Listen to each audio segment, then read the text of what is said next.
We will hear argument this morning in Case 24-394, Oklahoma Statewide Charter School Board versus Drummond, and the consolidated case. Is a charter school a public school, even if its goal is to promote religion?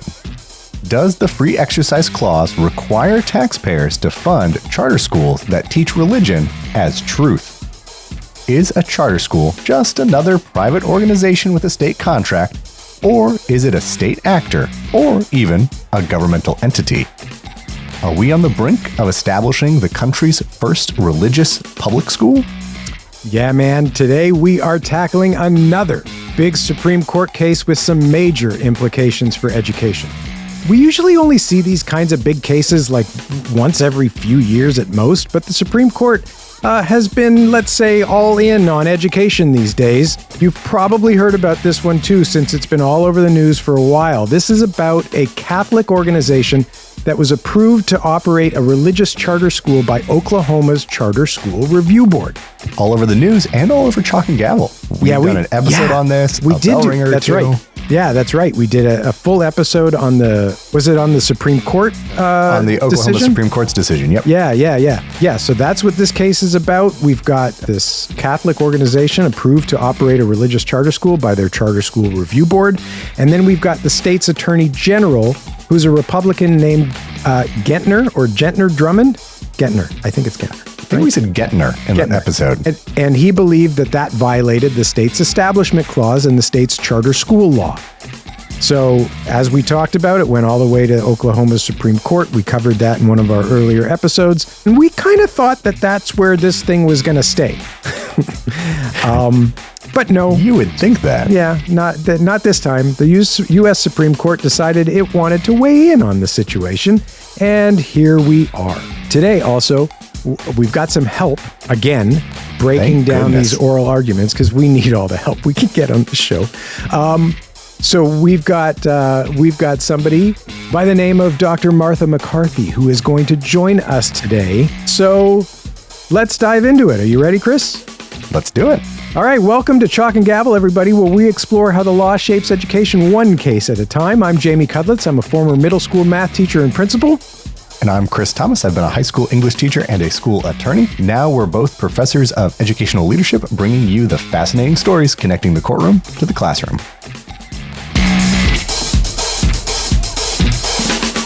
Chalk and Gavel is for educational purposes only. While Chris and Jamie always try to provide accurate information, the law is like what I'm willing to eat. It's always changing. This podcast is not legal advice and does not create an attorney-client relationship, but they promised me it would be a lot of fun. For you. Can I get my candy now?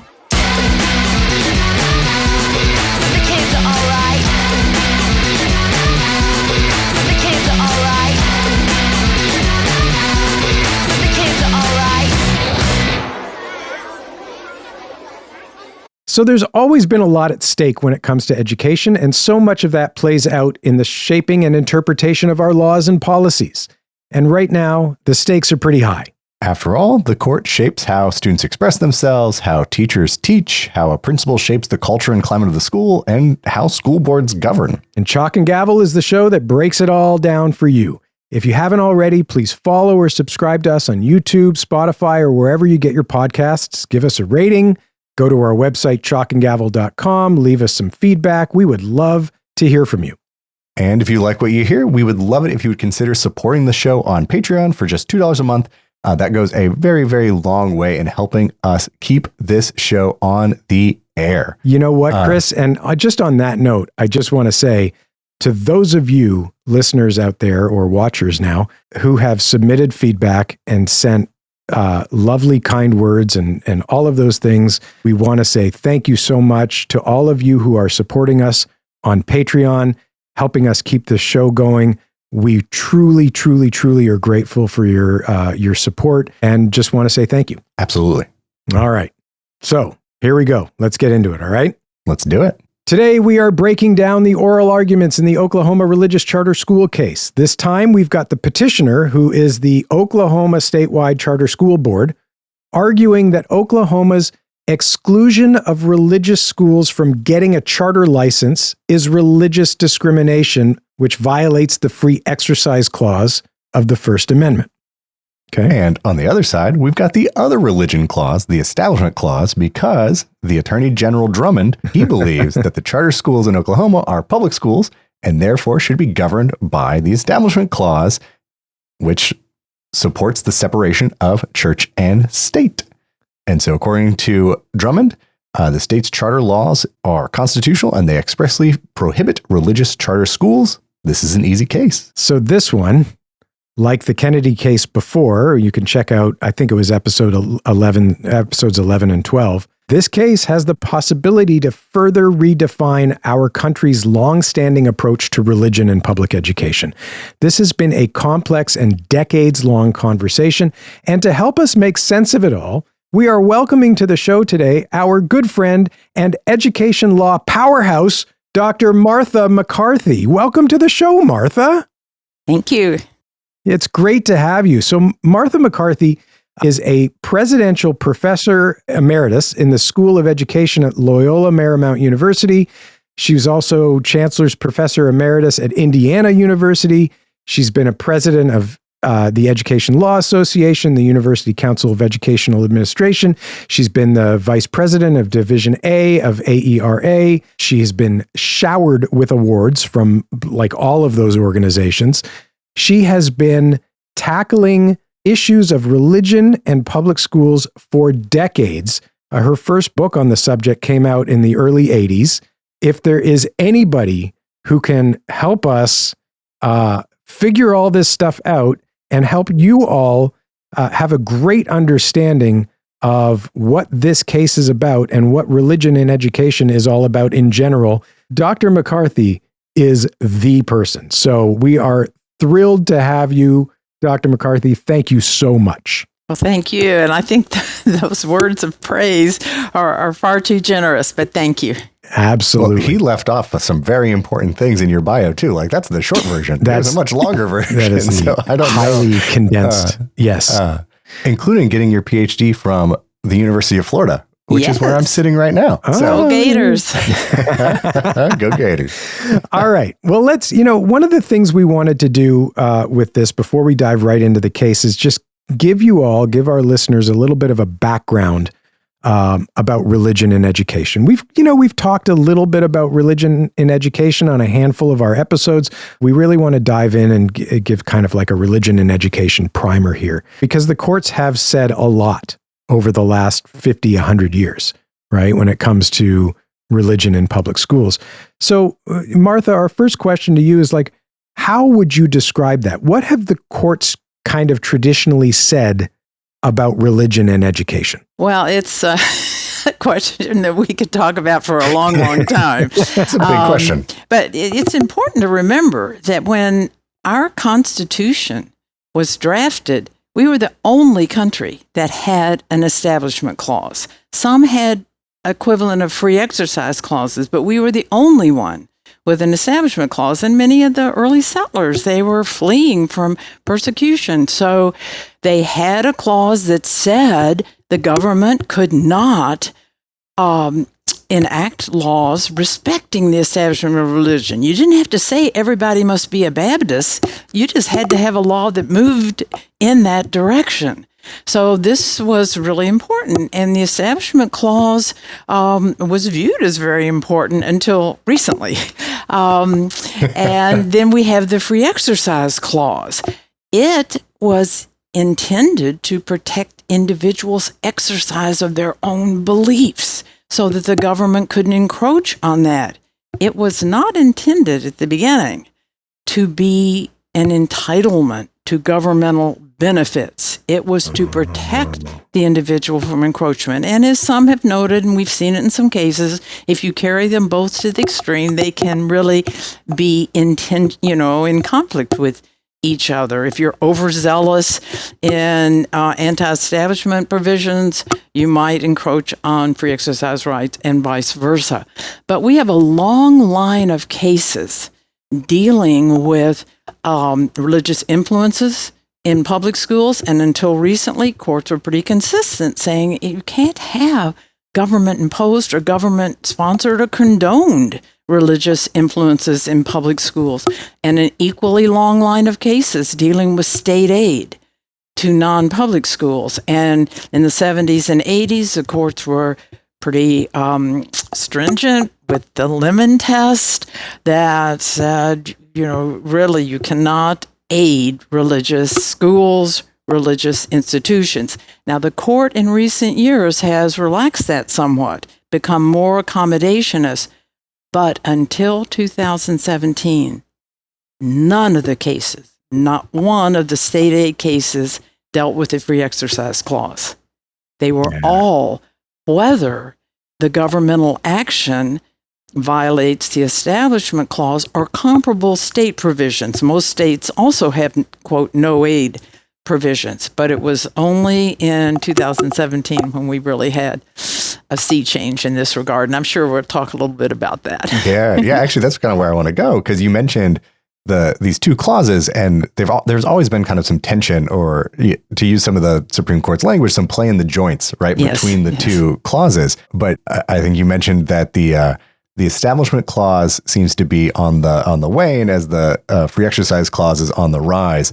So 2017, was that Espinoza, Trinity Lutheran? I don't remember the order of those cases, but just kind of thinking through, what has happened in the last 10 years. You mentioned the Lemon test. We know the Lemon test is no longer the binding law after Kennedy versus Bremerton. And we've had similar shifts, I guess you would say, in those aid cases that you were just talking about with Espinoza, Trinity Lutheran, and the most recently with Carson versus Macon. So if you could speak on just kind of where we've gone in the last 10 years that's kind of upended things already, I think that could be really helpful. Yeah. Yes, and it was in 2017, Trinity Lutheran. That was the sea change case.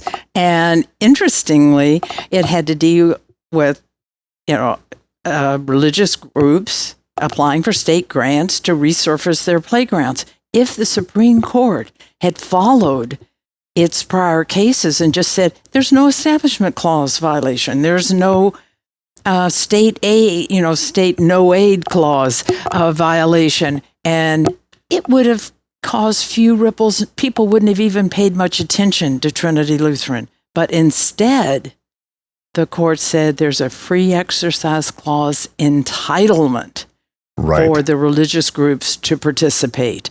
And this was the big paradigm shift. Before, we had not seen the free exercise clause in any of the state aid cases. And so here we have this being the controlling principle of law. And the same thing happened in Espinoza with the tax credit program in Montana, with the court saying if you allow secular groups to participate, you must allow the religious groups. And then in Carson, the court said the same thing. This was the tuition reimbursement program, and the court said if you allow private schools that are secular to participate, you must allow religious schools. And it's interesting, in Carson, this First Circuit ruled 3 times that the tuition program was just fine, requiring the schools that participate to have programs equivalent to public education.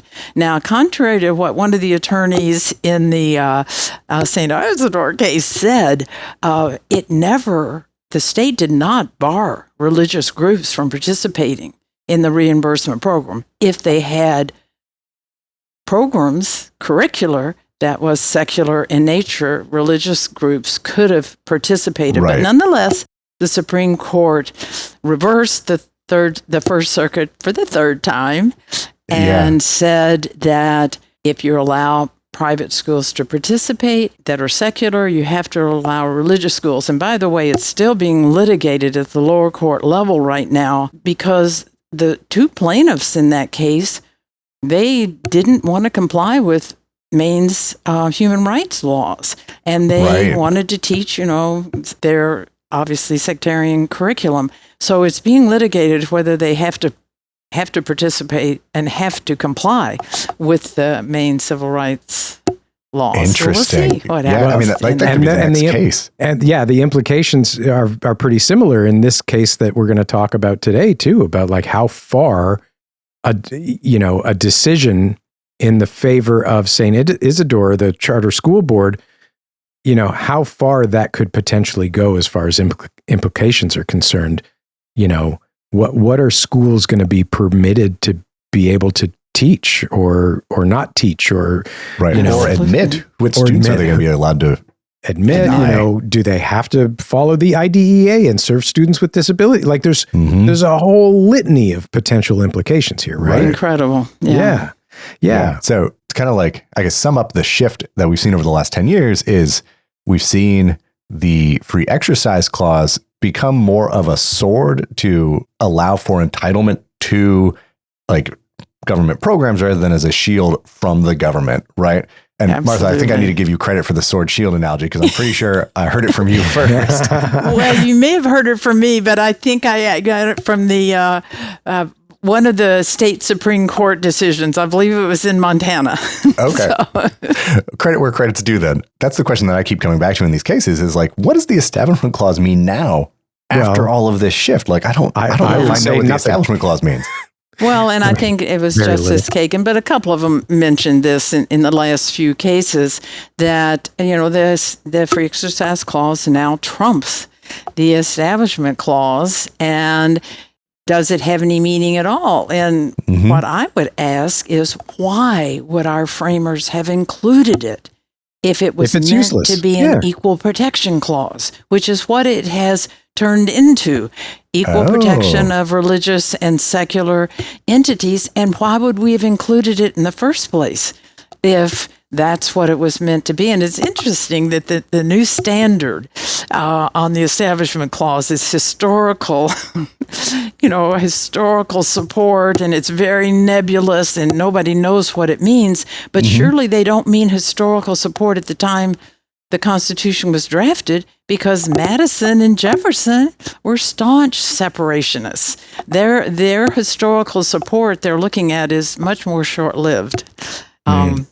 If at all, yeah. Right. And history comes up in these oral arguments a couple times in some interesting ways. So I think that's a great segue to talking about the oral arguments for, what is this now? Oklahoma Charter School Board versus Drummond? Statewide Charter School Board. Well, there were two cases combined on appeal. The Oklahoma Religious Charter School case. Yes. That's what we'll call it. That's what we're going with. Do you want to start out with the petitioner's opening, so the Charter School Board, their opening statement, and we can kind of play off of that? Yeah, let's do it. Thank you, Mr. Chief Justice, and may it please the court.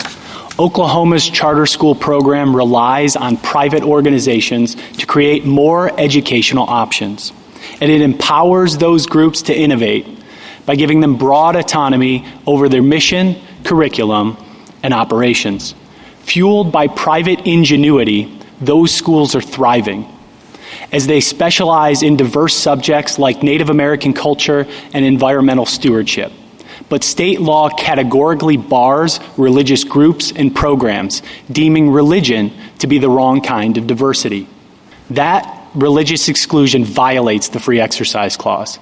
This court has held 3 times in the last 8 years that when a state creates a public program and invites private actors, it can't exclude people or groups because they're religious.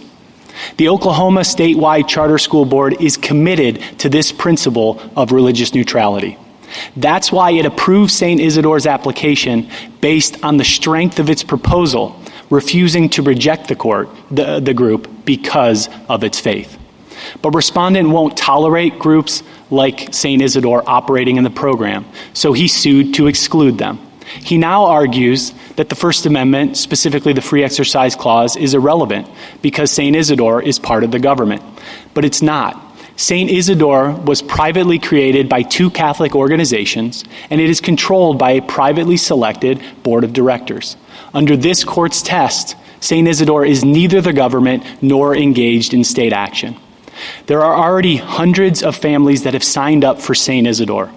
They're part of Oklahoma's community too. They should not be treated as second class.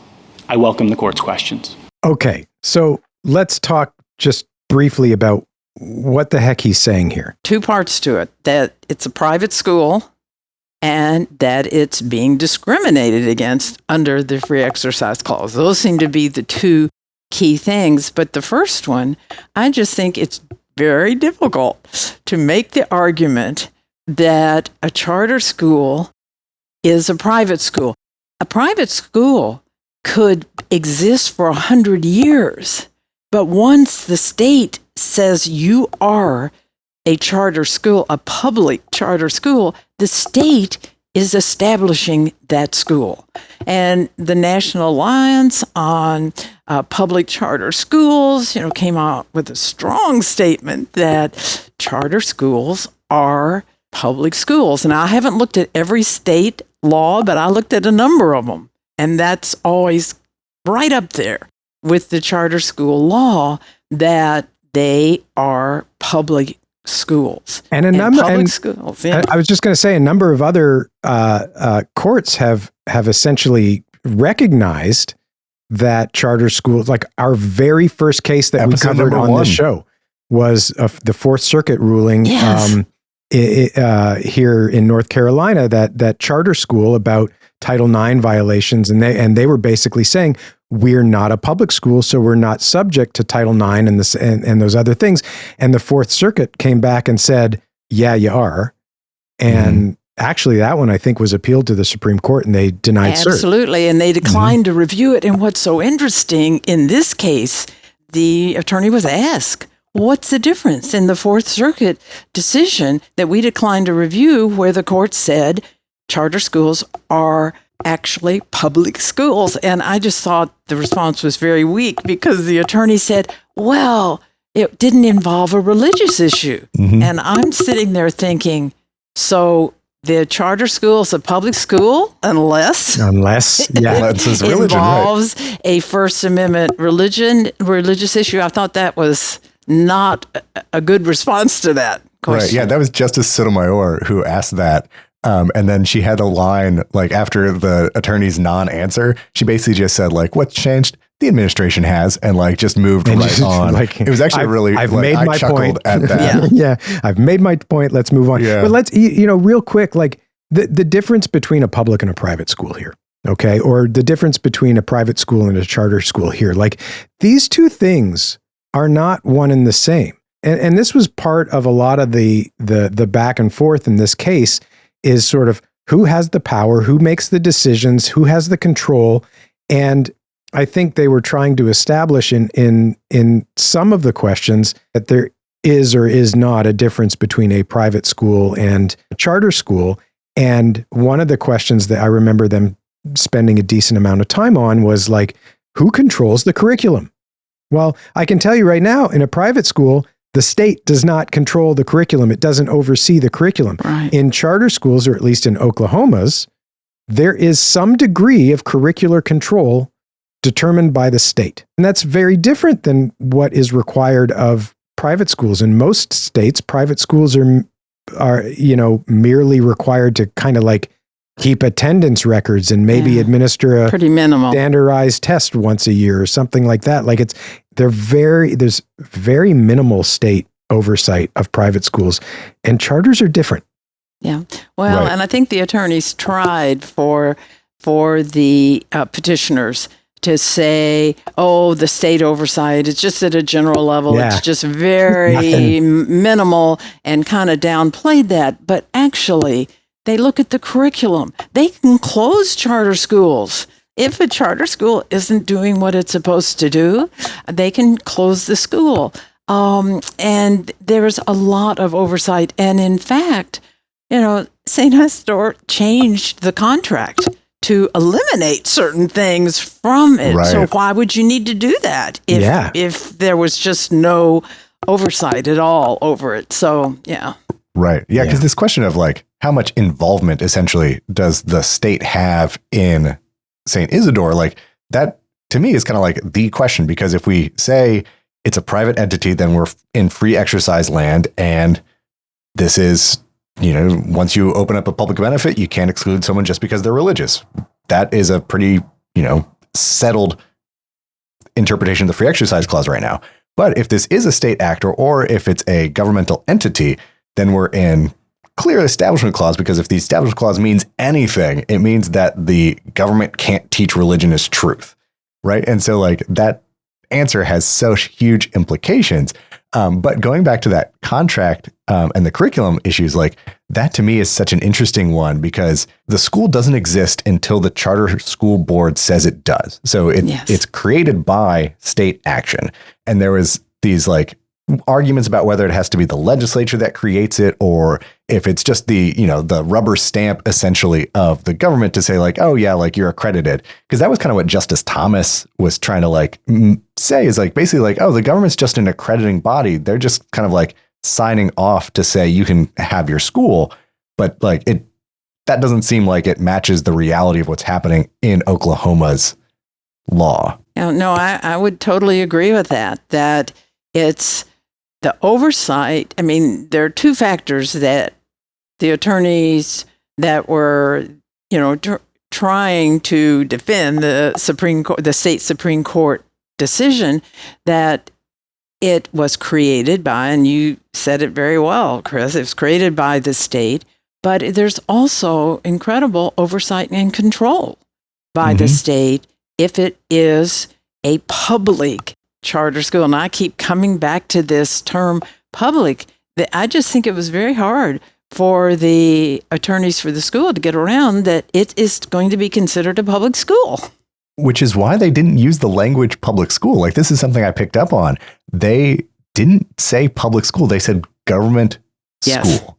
And like, I think that turn of phrase is doing so much work because they're basically saying like, oh, well, maybe we don't even need to argue about whether or not we're a public school or not. Like those are government schools and we're not a government school. Therefore, we're not subject to the Constitution in the same ways for the Establishment Clause concerns. Yeah, and like that's a leap. That change in terminology, I think is so interesting because like it, in a lot of ways, it's just kind of like trying to take public out of the equation. Right. It was so weird. And if all charter schools are private schools, you can't say it's only the religious school that is, because then you have another discrimination issue I won't get into. But if you say all charter schools are private schools, and then what about children with disabilities? What about, and I mean the litany of implications, if all charter schools are indeed private schools on any kind of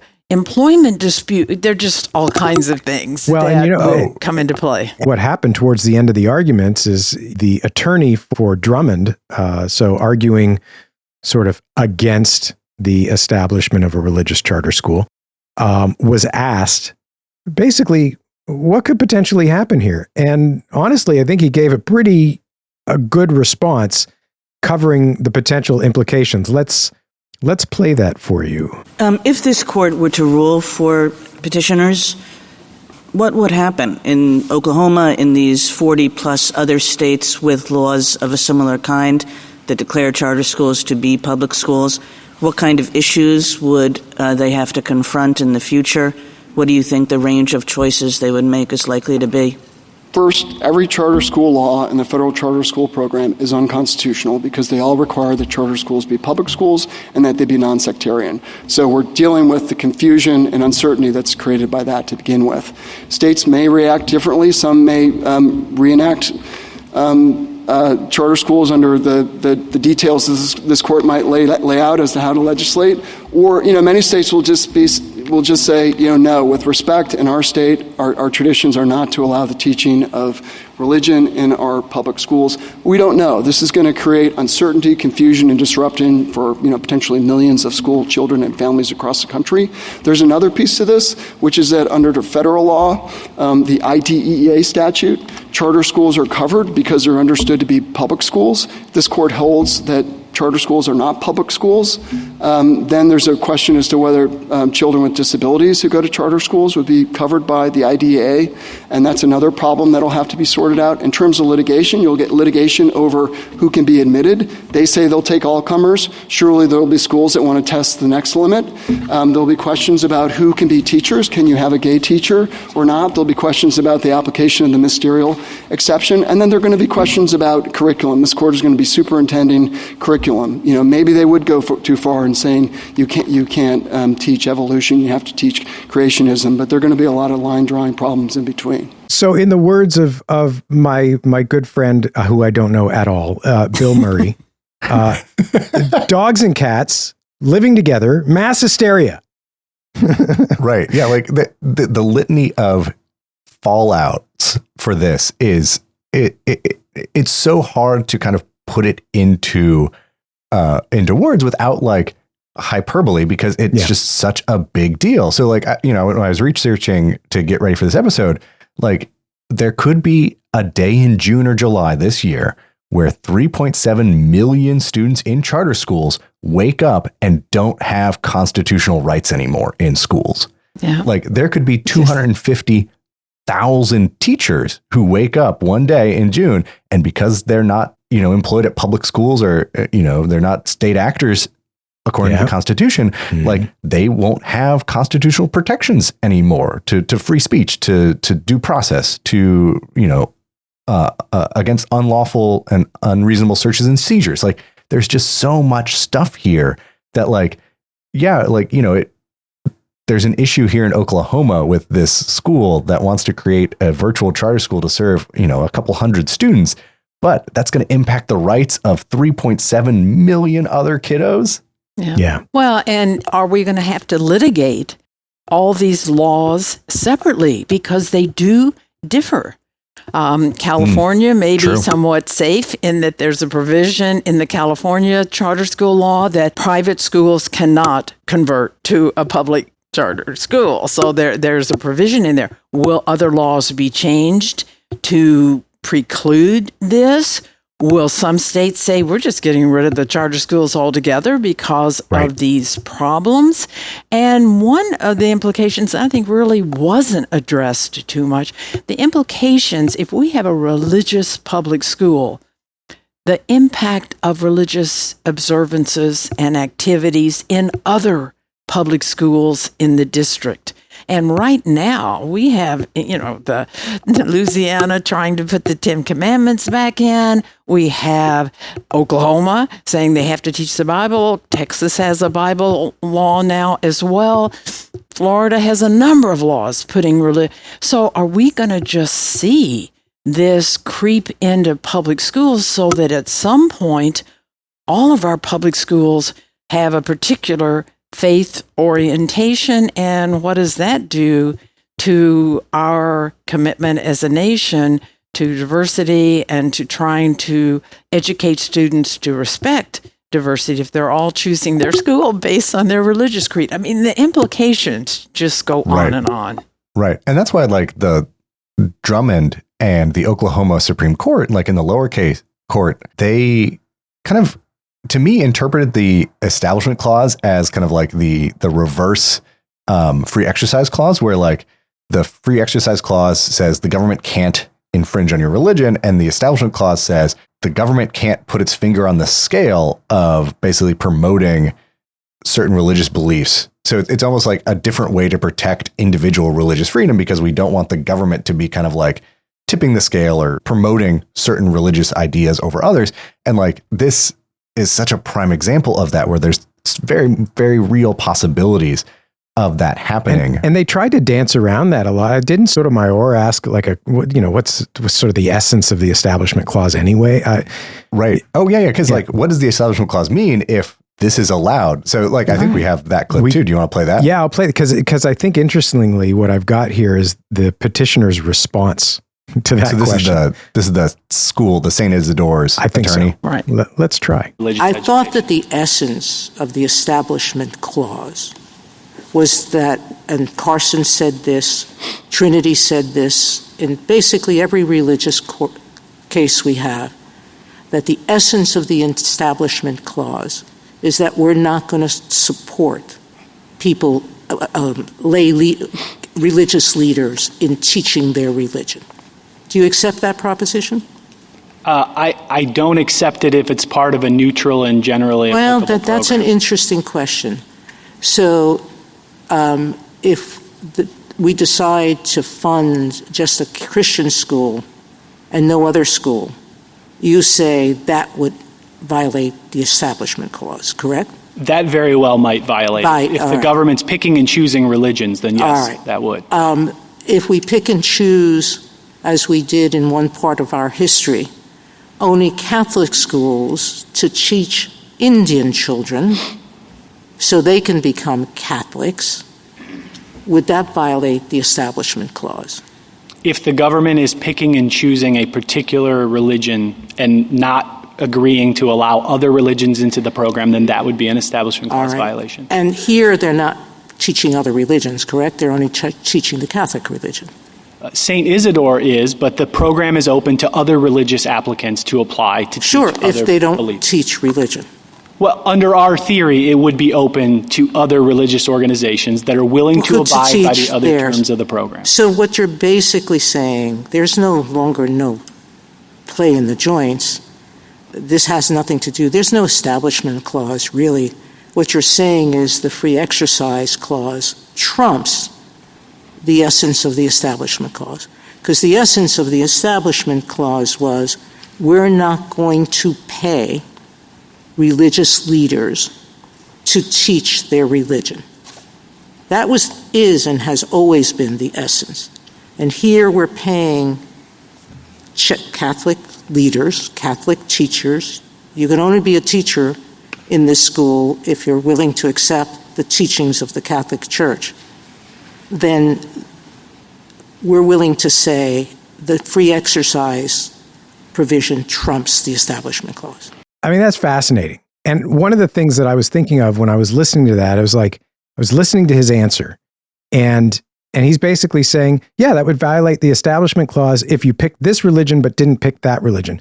Well, I started to think to myself, and I may be going out on a limb here, but I could envision certain schools being granted charters in some states and other religious schools from different religions not being granted charters for some sort of technicality, like the charter school. Like, I can envision some pretty nefarious stuff going on to determine who gets to play and who doesn't. And that was one of the questions, is because there's some rule in Oklahoma where the charter school board can only approve so many charters a year. Right. And so I forget which justice asked it, but one of the justices basically said, look, if we can only approve this many charters, sure, you're talking about religious pluralism. And Martha, I think you used the word an equal protection establishment clause, which I think is a really interesting way to frame that. Yeah. If that's what that means, then we still can't do that though, because of the practical implications here. And I think the answer was essentially the charter school board would review it on neutral, generally applicable criteria, but the question how then often becomes, does that does that really happen 100% of the time? Yeah, now you've got questions of religious discrimination, because what if one of your criteria is, you have to have 200 students? It's okay, well, that's going to work for majority religions, but for less popular religions or religions that might have stigma attached to them or just might not be as prevalent in the community, that's going to be a real problem. And so it goes to that practical implication of rights on paper don't mean the same thing as rights in practice. So we can say that you have these kind of broad religious freedoms, but that might not be the practice. And I think Justice Jackson brings that up in this one, as well as in the Mahmoud argument that we covered. Yeah. Well, and, to say, they're applying neutral criteria, that's just, you have 5 schools that you can. And what if none of the religious schools were deemed to be the best? You can only do 5. Are you going to then have a discrimination argument? Or you just pick one, which happens to be the Christian nationalist school?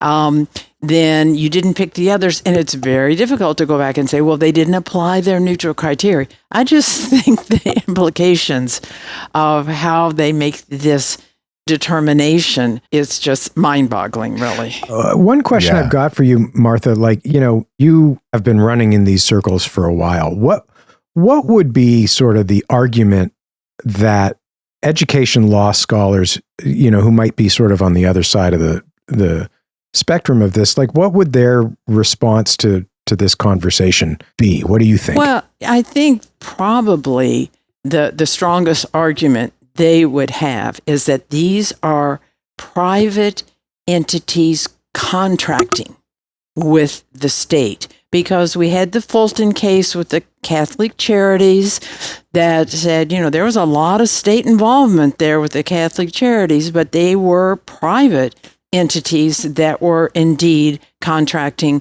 with the state. And several of the justices asked, what is the difference between, I think Justice Roberts even asked that, what's the difference with as far as the Fulton case and what is happening here?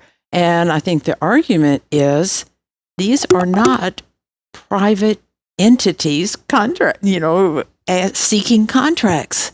This charter school is established by the state.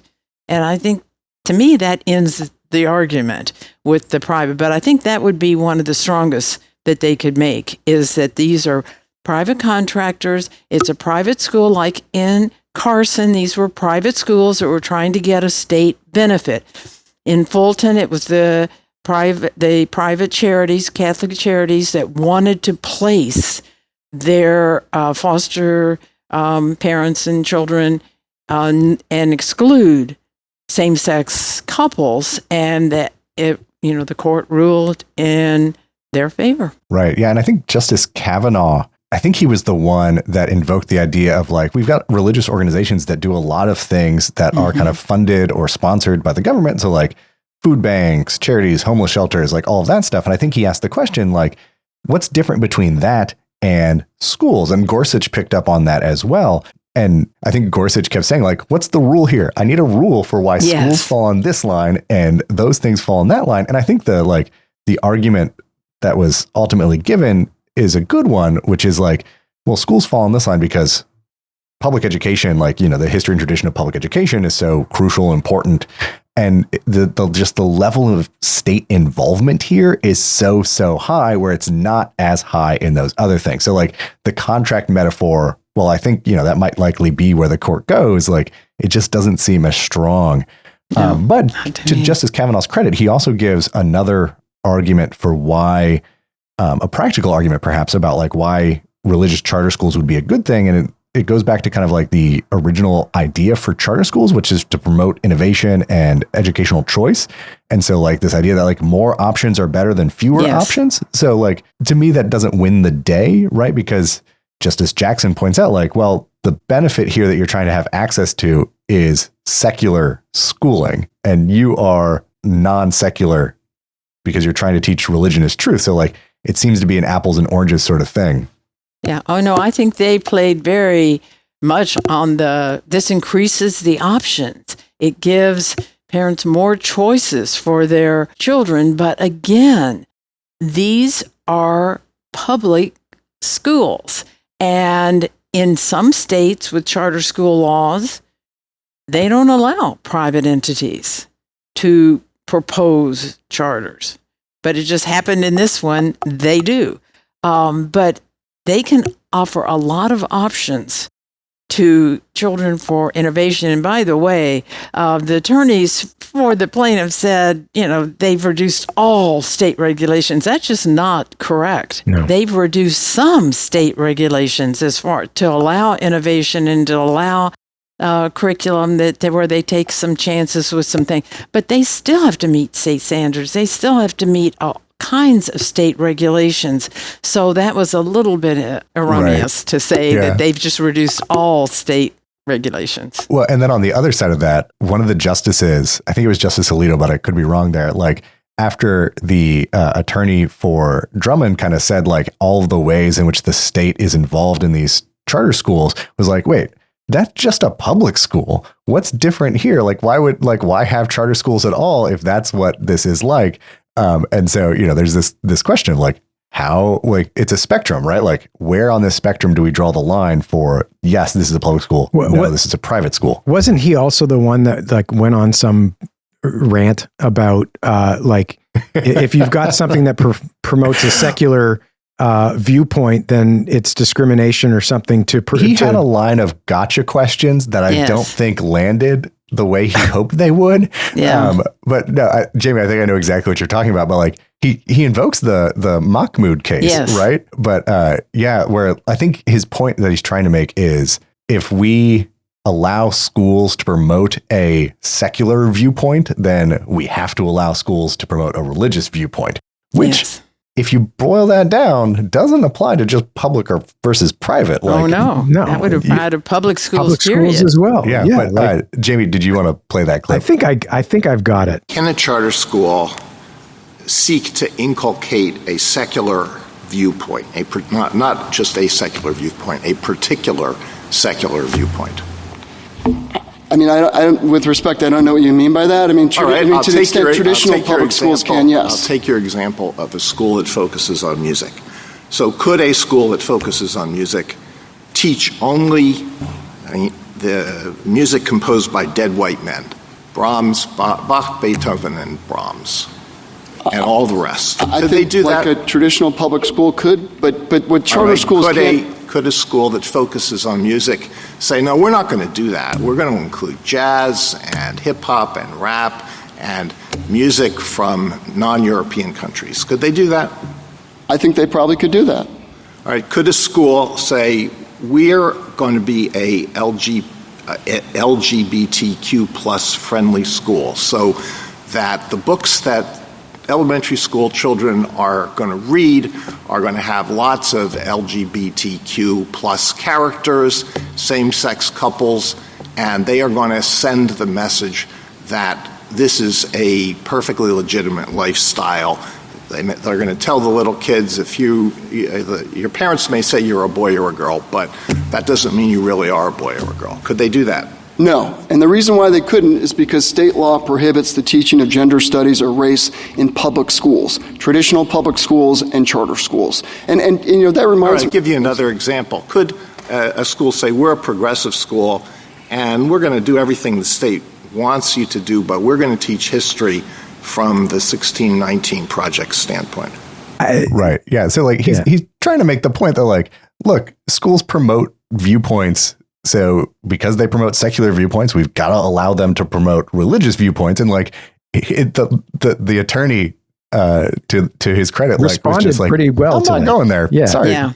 Sorry, bud. Well, as long as I have studied the church-state issues, which has been since the beginning of time, it feels like, this has been a big issue of our public schools promoting a, quote, secular viewpoint. And if so, we have to allow the religious viewpoint. You carry that to the extreme, public schools couldn't teach anything because everything, if the secular viewpoint violates the Establishment Clause, the religious viewpoint violates the Establishment Clause, you couldn't teach anything. And so, this is not a new, his point is not a new argument. No, and it kind of mirrors the argument from Mahmoud as well, right? Like, the implications in the Mahmoud case could be as extreme, maybe they won't be, but they could be as extreme as the public schools won't be able to teach anything because you'll be able to opt out of anything that you want. Anything you want. Yeah. Right? It's the least common denominator, right? And the goal is if enough students opt out, that changes the curriculum. So then, a school's not going to offer a certain thing or if half the students are gone. Yeah. Right. Which the attorneys arguing for the parents in that case, expressly said, that's not what we're doing here. But that raises something really interesting. So Mahmoud was kind of hanging out in the background of this case, right? Because Justice Alito brought it up. It came up a couple other times, but my favorite reference to it, because I think it's going to be hard to walk a line between Mahmoud and the Oklahoma religious charter school case that is consistent ideologically. Because I think there's so many arguments here that seem to contradict the same people arguing opposite things in the Mahmoud case. But they're trying to boil it down to one of the things that I found similar to between the two cases is on the Mahmoud side, there was one argument that was going well, we're not asking public schools to change their curriculum. So what's the big deal? It's just an opt out. What's the big deal? And on this case, I kind of get the sense from some of those, I guess, in many cases, the same justices, this attitude, what's the big deal about this? This is just increasing choice, and this is just making things better, right? Like, what's the big deal? That sort of right. But they're not thinking through the implication. At least I don't. Yeah, they're not educators, right? Like, they're thinking through how this is actually going to play out and what could potentially happen is. And I think you've mentioned this, Martha, a couple of times already. But like, if you look at Mahmoud and this case together, if a decision favors the petitioners in both cases, you could potentially have a situation where you have such a hodgepodge of education taking place around this country that is so ideologically tinged is not a strong enough word. Right. Ideologically driven. You could have some states doing certain things with their charter laws, with their opt-out policies, with all kinds of stuff, and other states, completely changing their charter school laws so that they can work through these, these goalposts. The common would disappear from public common schools. Yeah. Right? Like, that's kind of the bottom line. Yeah. Yeah. To bring it back to like the references to Mahmoud, like, my favorite little zing in this entire argument, though, was when the attorney for the AG referenced something that Justice Kavanaugh said in the Mahmoud case to make his argument for why they shouldn't recognize the religious charter school. He says, Justice Kavanaugh said, we typically try to find win-wins in the area of religion. So to kind of like, find places where we can agree and like respect both of these things. Yeah. And the win-win here, according to the AG, is to keep the free exercise clause. Like, you can't exclude religious schools from like voucher programs and stuff like that just because they're religious, which is what Trinity Lutheran and all of those cases told us. But, you draw the line at state-sponsored, state-funded, state-overseen charter schools, and then that's a win-win, right? Like, so like there is a way here to kind of, I think, marry the two, but it's a question of like, where's that line going to be between the free exercise and the Establishment Clause? I keep thinking we're getting up to it, and then we keep barreling through the next one. I keep thinking we can't go any further. But then we do. And I don't think there's any question. And several of our justices on the left have said this in the last few cases, that separation of church and state is no longer a constitutional principle. It's just a slogan, because we've just pretty much done away with the Establishment Clause. And if the court rules in this case that the religious charter school is allowed to exist, I think the Establishment Clause is gone. But the other thing that it does, think of all the other state actors. What about these state high school athletic associations? They would then be private. I mean, the list goes on as far as implications are concerned, and surely the justices are thinking about that. I'm an optimist at heart, and I'm a little more optimistic than I was when an article I recently wrote where I took a pretty strong stand. It was going to go 5-3 because, of course, we have one justice that didn't participate. But I don't know, Justice Roberts, it's possible that he will cross over. He didn't ask a lot of questions. No. I was keeping a list of like all the questions folks asked, and he just kind of said like, how comprehensive isn't the involvement? So like that, he's looking at that spectrum, right, between no involvement and too much involvement. And then he asked like how to differentiate a couple cases, like the Fulton case, which involved not Charity. Adoption. Yeah. Was that okay? The Catholic Charities. Yeah. And whether they can be involved in these programs, right? Because they're religious.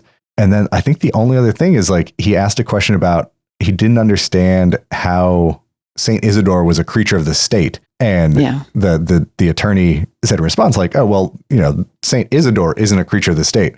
The school is a creature of the state. And I think that's a really important distinction. So like, I think Roberts, like the questions he asked to me didn't really give anything away, but that's kind of how I feel about the Mahmoud case too. Yeah, he was pretty quiet there too. Yeah. Right. Yeah. Like the one question he asked that gave me just the slightest bit of hope was, he said, isn't this more complicated and more involvement than in the trilogy of cases? And by the way, he authored all three of those cases.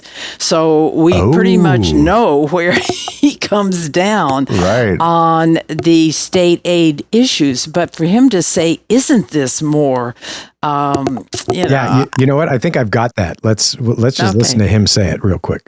Thank you, counsel. You rely heavily on in your brief on a number of cases, Trinity Lutheran, Espinoza, Carson. Those involve fairly discrete state involvement. In Trinity Lutheran, they're going to pave put wood chips on the playground. In Espinoza, it was a tuition credit. In Carson, again, tax credits. I mean, this does strike me as a much more comprehensive involvement. And I wonder what case do you think supports the position with respect to that level of involvement? We think Carson does, because Carson established the principle that when the state creates a program or a public benefit, that it can't exclude groups or people just because they're religious. And that's exactly what we have here. The state of Oklahoma has created a charter school program, and it's invited private actors to participate, but it's telling religious groups and religious groups alone that they don't belong. Certainly the facts here are different than the facts in Carson, but the principle is on all fours with what we're arguing. Yeah, see, and that's interesting to me. I mean, we've already talked about his response in that particular argument, but it was, yes, to your point, Martha, very interesting the way Roberts framed that. The way he couched it, yeah. So, and again, I'm just grasping for straws to find that that vote, because if it goes 4-4, then of course it upholds the court below that said you had to rescind the charter. Yeah. And so it's a possibility. I still think probably if I had to stake my fortune, which wouldn't be a great loss, but if I had to, I still think it might go 5-3. But I think the possibility of it going 4-4 is greater than I thought before the oral arguments. But we'll see. And of course, he tried the response to Robert's question. He tried to distinguish Carson. But Carson, we have private schools. These are private schools asking for a state benefit. They want to participate in the tuition reimbursement program. Here we have a public charter school. Yeah, right. Yeah. And so you mentioned Justice Roberts. If I'm looking for a 4-4, I'm also looking at Justice Gorsuch. Yes. Because I think Alito, Thomas, and Kavanaugh, like they tipped their hand, and we kind of... They did. I think I could guess where they're coming out. Kavanaugh is going to be like, this is a pure discrimination issue. You can't have a benefit and not allow religion. Same thing for Alito and Thomas. But Gorsuch asked two questions that I thought were really interesting that made me kind of think about whether or not he's going to find a more middle of the ground route. But he asks, actually 3 questions. I guess he asked about history, and I think history is really complicated in this case because it kind of goes both ways depending on how you think about the history and what kind of historical things you're looking for, principles versus practice. But he asked a question about if these are state actors for federal purposes, but not state actors for state law purposes, because you have to be a state actor for state law purposes in order to get the money. Do you have any examples of that?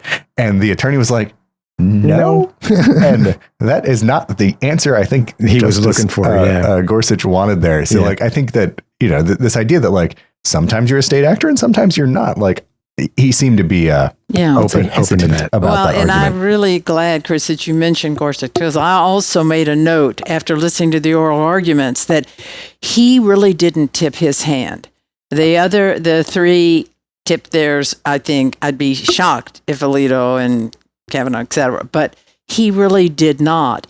But yet, if you look at his opinions in the trilogy of cases in Trinity Lutheran, Espinoza, Carson, and I mean, he wrote concurring opinions going further than the Supreme Court did. And then if you look at the Bremerton case with the praying coach, And he just altered the facts. Yeah. He altered the facts of that case to come down the way he did. So he really has taken very pro-religion stances. But I totally agree that he did not tip his hand in the oral arguments in this case like he has in some. So, I mean, it's conceivable it'll go 5-3 the other way. It's, it's less, I think this one is less potentially cut and dry than Mahmoud. Like Mahmoud, Yes. we have a pretty, I mean, it might be a little bit more narrow of a ruling, but if it's going to favor one side or the other, I think we kind of know Right. where it's going to go. I can tell you what 6 justices are going to do for both cases. Oh, It's the really? other 2 or 3. Yeah, exactly. I don't know. Right, Well, right, I think right, we right. all can do that. Well, I mean, listen, another incredible case that has, as we have discussed, huge implications for education. And, we mentioned this after the Mahmoud arguments that we're going to keep following this. We're going to have separate episodes on the Mahmoud opinion and this Oklahoma case opinion when they come out, possibly towards the end of June, July, somewhere around there. And we will get those to you. And then we will really dig into those opinions and talk about exactly what the implications are going to be for the schools. Right, yeah, because right now we're just trying to read the tea leaves. Yeah, Yes. exactly. That's very hard to do. Exactly. But we want to keep everybody up to speed on all this fun stuff that's going on in the world of education That law. word is doing a lot of work there. Yeah, it's not the right word. Interesting, fascinating. We can say scary. Yeah, Martha, I just want to thank you once again for joining us today. It is an absolute pleasure to see you and to hear from you on such big issues here. Yeah. Well, it's my great pleasure to be with the two of you. It's always fun, and I've just thoroughly enjoyed this. Well, thank thank you you. very much, Chris. It's time for the homework segment of this show. The homework, yeah. No, you have some. Your homework is to not dangle your participles. There's a lot of dangling participles in that. There were. I think oral there were. argument. One of the attorneys mentioned it like 3 times. Yes, and yes. Gorsuch even made a joke about it. Like, oh, I'm glad they're still teaching that. Yeah, that's right. So, don't dangle your participles and go to chalkandgavel.com. You can find us on social media. We have our teaching guide on Chalk and Gavel. Rate, review the show. If you could subscribe on YouTube, that would be a huge help for us. Yeah, and so you like can, those videos go look if at you these watch 'em. beautiful faces. Talking specifically about Martha and Jamie. And that would be such a huge help for us as we continue to grow the show. All right, everybody. That does it for today's episode. Thank you so much for tuning in, and we will see you next time on Chalk and Gavel.